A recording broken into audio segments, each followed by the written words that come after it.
শাকিরা জাসাতের কাজ একসঙ্গে অনেক জগৎকে জুড়ে দেয়। তার মাটির স্টুডিওর পরীক্ষা নিরীক্ষায় শিল্প আর বিজ্ঞান এসে মেশে। তার দক্ষিণ আফ্রিকা ও ভারতীয় শিকড় গিয়ে যুক্ত হয় নেদারল্যান্ডসে নতুন জীবনের সঙ্গে। আমার সৃষ্টিগুলোকে শুধু সুন্দর কাজ হিসেবে না দেখলেই ভালো লাগবে, এর মধ্যে আরো অনেক কিছু আছে। শাকিরা সাধারণত ল্যাব কোট পরেন না, কিন্তু নতুন প্রজেক্টের জন্য পেন্সিলের বদলে পেট্রি ডিশ বেছে নিয়েছেন এই ডিজাইনার। ইউট্রেক্ট বিশ্ববিদ্যালয়ে তার গবেষণায় ডিজাইন ও বায়ো ইঞ্জিনিয়ারিংয়ের মেলবন্ধন ঘটে। গবেষণাটা আসলে এভাবেই শুরু হয়েছিল। কোভিডের সময় রান্নাঘরে সবাই তখন বাড়িতে বন্দি, আর প্রচুর খাওয়া দাওয়া হচ্ছিল, তাই অনেক ডিমের খোসা জমেছিল।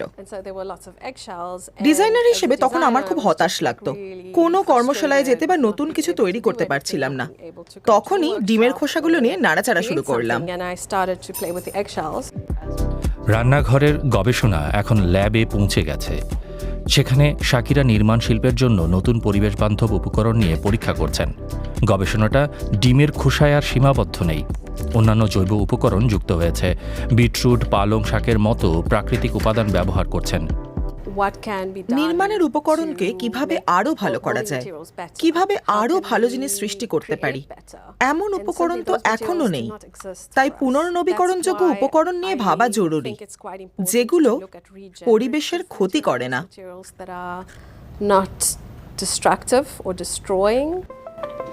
এই কাজের গুরুত্বপূর্ণ সহযোগী বিজ্ঞানী ইউডিথ হেনরিক্স। গবেষণার প্রযুক্তিগত দিকটা তিনিই দেখেন। শাকিরার অন্য ধরনের চিন্তাভাবনা তাকে আকর্ষণ করে। আমি আপনাদের দেখাচ্ছি কি করে করতে হয়। ওকে পাশে পেলে ভালোই লাগে, সাহায্য করতে চাই, যা যা দরকার তাকে শেখাতে চাই।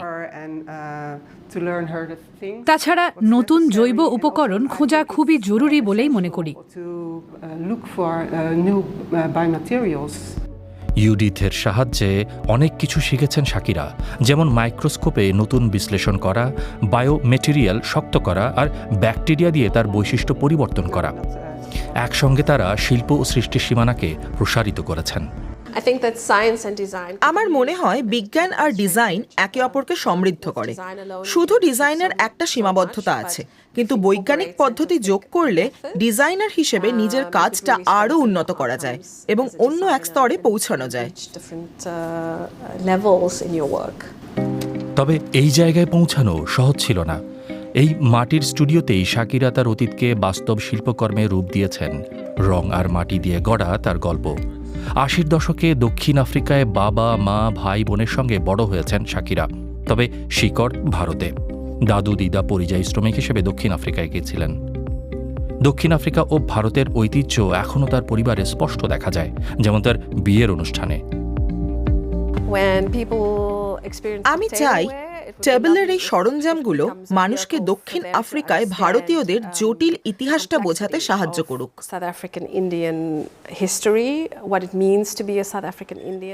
একজন দক্ষিণ আফ্রিকান ভারতীয় হওয়ার অর্থ কি, স্মৃতি ও উপকরণ দিয়ে দুটো সংস্কৃতিকে এক সূত্রে গাঁথা হয়েছে এখানে। যেমন এই কাপটা, এর গাঢ় লাল রঙের অনুপ্রেরণা হচ্ছে আফ্রিকার সেই নদীগর্ভ যেখানে তিনি শৈশবে সাঁতার কাটতেন। এই সংগ্রহটা নিয়ে আমি খুব গর্বিত। আমার হৃদয়ে এর এক বিশেষ স্থান রয়েছে। যদি আবার এটা করতে হয় তাহলে ঠিক এইভাবেই করব, কারণ এতে লুকিয়ে আছে আমার শৈশবের সমস্ত অনুভূতি ও স্মৃতি।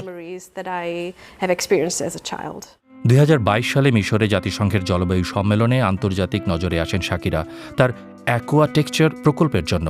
জল সংকট কমানোর এমন এক ডিজাইন যেখানে বিল্ডিংয়ের বাইরের দেওয়ালই জল সংগ্রহ করতে পারবে। আমার স্বপ্ন এই প্রকল্পটা যেন বাস্তবেই পৃথিবীর কোনো এক বিল্ডিংয়ে ব্যবহার করা হয়, আর সেই ডিজাইনটা যখন জল সংগ্রহ করবে আর সেই জল দিয়ে যখন টয়লেট ফ্লাশ করা যাবে, তখন মনে হবে যে সত্যিই আমি সফল। কাজটা এগিয়ে নেওয়ার জন্য ফান্ডের দরকার, কিন্তু সেটা শাকিরার সৃজনশীলতার গতি কমায় না।